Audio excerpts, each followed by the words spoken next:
What's up guys, it's Tommy here and welcome to a brand new Liverpool transfer news update video, and we will have major updates in the Alexander Isak transfer saga, and also I will explain to you guys how there is a real possibility that Alexander Isak could terminate his contract unilaterally and leave Newcastle United even at the end of August or in September, and that is a fascinating story as well. But the first and biggest story is that Eddie Howe revealed in his statement or in his press conference that this Alexander Isak transfer saga, it looks like it is coming to an end, or it will come to an end pretty quickly. So it didn't say a definitive deadline because the transfer window itself has a deadline, but Eddie Howe is saying that this transfer saga will come to an end pretty quickly, and as soon as Newcastle can get a couple of strikers in, and they are in talks with Johan Wissa, with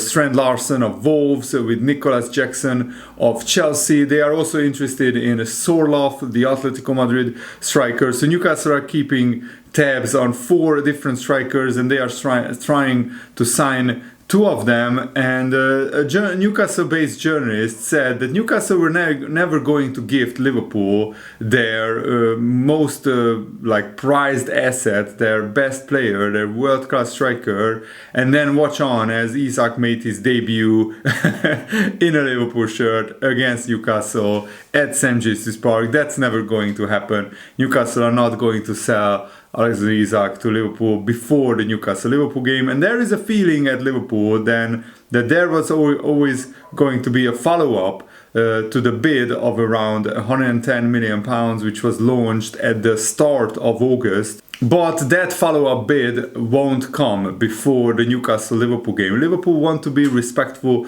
to Newcastle, and we don't want to ruffle too many feathers. The Newcastle fans are really mad and really angry at Liverpool for some reason, as it is, which I don't really understand, because Liverpool did nothing wrong. They made a world, British record transfer bid for Alexander Isak, and Liverpool didn't make Alexander Isak go on strike or anything like that. And Eddie Howe said that Newcastle won't allow Alexander Isak to be sold and not replaced. So it's pretty clear that right now Newcastle are in a PR exercise. First they want to bring in a couple of strikers, and then they will let Alexander Isak leave. And the Daily Mail's Craig Hall revealed that there is a new name in the mix. Newcastle currently exploring 2 or 3 striker options as they wait for progress on Johan Wissa. Answers wanted as soon as possible. 1 new name in the mix, and 1 new name discussed at Newcastle is Alexander Sorloth at Atletico Madrid. And Jurgen Strand Larsen, even though Newcastle want to buy him, Wolves do not want to sell. Wolves already sold Matheus Cunha, and if they sold Strand Larsen, then they would be left awfully short, and it's not worth the money for Wolves to be left without a striker. And even if Newcastle are struggling to bring in a striker, imagine if Wolves tried to bring in a striker this late in the transfer window. There is no guarantee that they could get a quality replacement for Strand Larsen, and Wolves would be in serious danger of getting relegated. So that's why it's the striker market is pretty hard as it is, and Liverpool of course are waiting for Alexander Isak, but I think Liverpool definitely need to and want to sign another attacker, because if you look at Manchester City's attacking options, if you look at especially Arsenal's attacking options, they have bigger strength in depth right now in attack than Liverpool. And what's interesting is that Sorloth used to be the teammate of Alexander Isak at Real Sociedad while on loan there, and he seems to be a realistic replacement in the first choice striker role for Newcastle. He's 29 years old, so he wouldn't be very expensive. He has 24 goals in 53 games last season for Atletico Madrid, but of course he is behind Julian Alvarez in the pecking order up front at Atletico Madrid. And Atletico really messed up their start to La Liga. They only have 1 point after 2 games. They lost to Espanyol, and they couldn't beat another small team at home. I think Atletico Madrid are really tough negotiators as well. Newcastle coming in this late in the transfer window window is not ideal because Atletico Madrid would also be struggling to find a proper replacement for Sorloth. So that's why a lot of these striker deals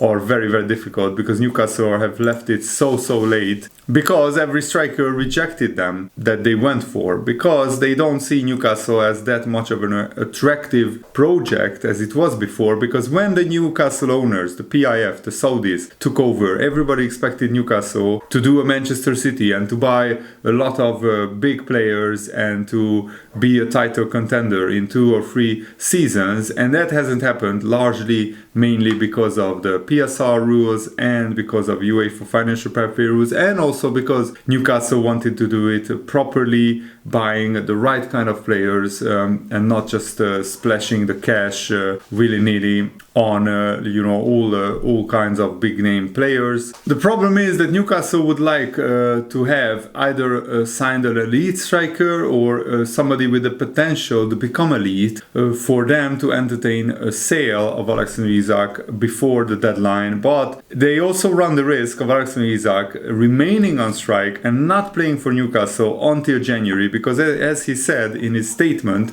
the relationship is completely broken, the trust is fully lost. Will Alexander Isak ever play for Newcastle again? I don't think so. I don't see a world where that can happen. And Alexander Isak will definitely be sold either in the summer or in January. But Newcastle really have messed up this transfer window, and their fans should be angry at the club hierarchy and not at Liverpool, because it's not Liverpool who didn't make Newcastle sign a striker up until this point, and we are now 1 week away from the transfer deadline day. And what is also interesting is that Alexander Isak is training separate from the Newcastle squad, and his training schedule is set to be nowhere near at the same time when the Newcastle squad or trains, or when anyhow the manager is at the Newcastle training facility.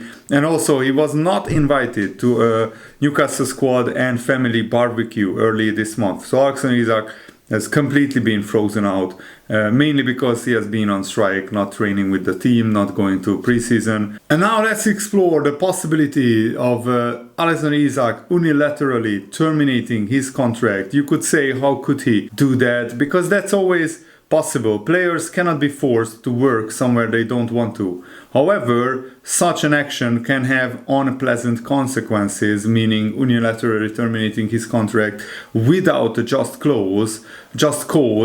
But if Alexander Isak did it after August the 26th, so that is in 2 days' time, then he would be outside the protected period of his contract. This is a 3-year period from when he signed his latest contract. If he terminated his contract without just cause during the protected period, so before August the 26th, FIFA would apply sporting sanctions preventing him from playing elsewhere. This is covered in Article 17 of FIFA's regulations. But if he terminated from August the 27th onwards, so in just 3 days' time, FIFA would not apply sporting sanctions. Of course, Newcastle could make a claim for damages and seek financial compensation from Isak himself, but not from Liverpool. If Isak stayed in the English Premier League, this could get messy, because technically the Football Association, the English FA, would deal with the situation and they should adhere to FIFA rules.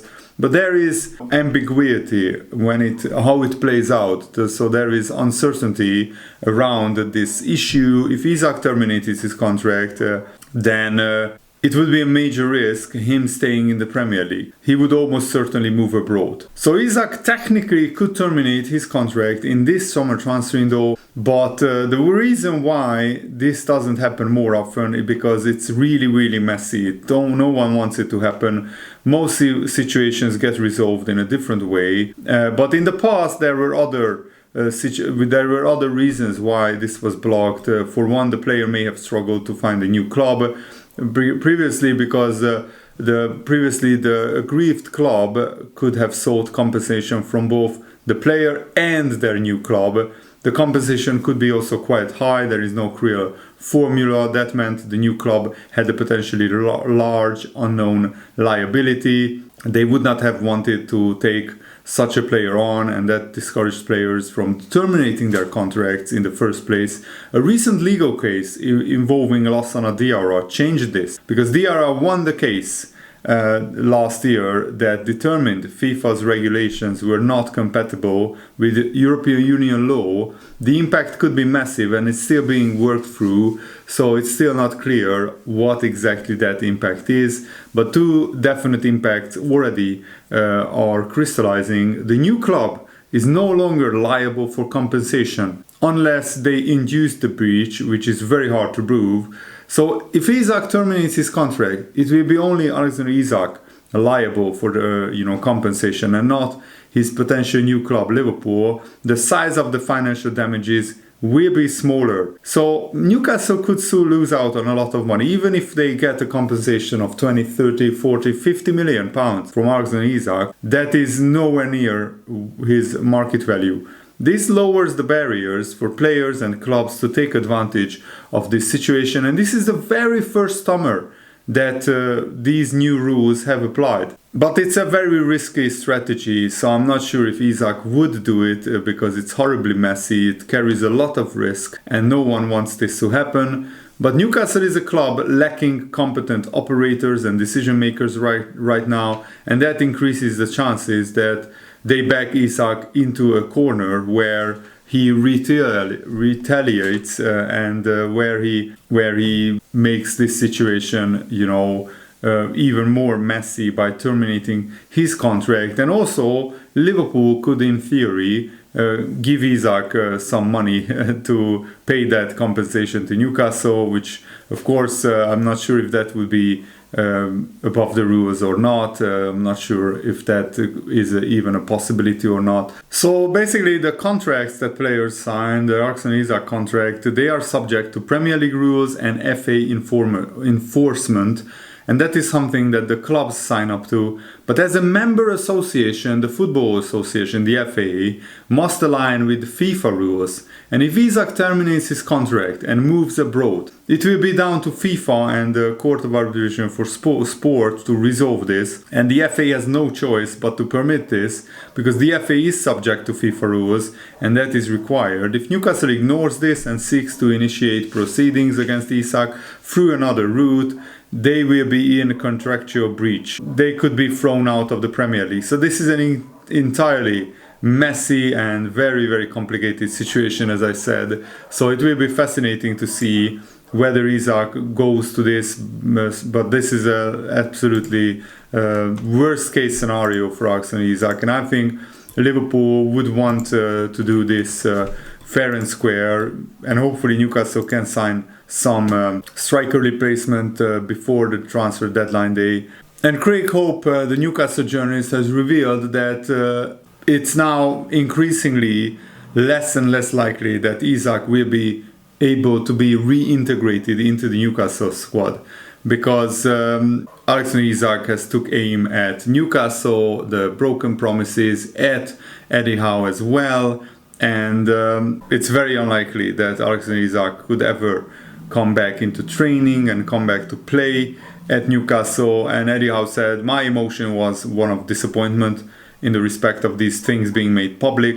For me, all these things should be face-to-face, club and player. And yes, in public it's great for the media, but it doesn't reflect well on Newcastle or on Alexander Isak. And Eddie Howe said it's a sad moment trying to deal with it all. The situation is regrettable. From the Newcastle perspective, they thought they had to act and reply. The club has spoken, and justifiably so. But Eddie Howe won't take Alexander Isak back unless he's totally committed. So I don't see a situation where Alexander Isak plays for Newcastle in September or October, even if he is not allowed to leave Newcastle United in the summer. And then, Newcastle are stuck with a player whose value is going down, and he's not playing for Newcastle. They are paying his wages, or maybe not paying his wages, I don't know. But still, the best case scenario, as Alexander Isak said, is for him to be sold. But this is a fascinating situation. I haven't seen anything like this in Premier League football. But Newcastle made an absolute mess of this whole transfer window, and that's the main reason why Alexander Isak hasn't been sold. If Newcastle signed Šeško, then Alexander Isak would already be a Liverpool player. If Newcastle signed two other strikers other than Šeško, then Alexander Isak would be already a Liverpool player. And this whole situation wouldn't have happened. But that's on Newcastle, and let's see what happens in the Monday Newcastle-Liverpool game. And after that, I think we will get a resolution to this massive transfer saga, and I will be here covering it for you guys. Thanks for watching. Have a nice day. See you later, guys. Goodbye.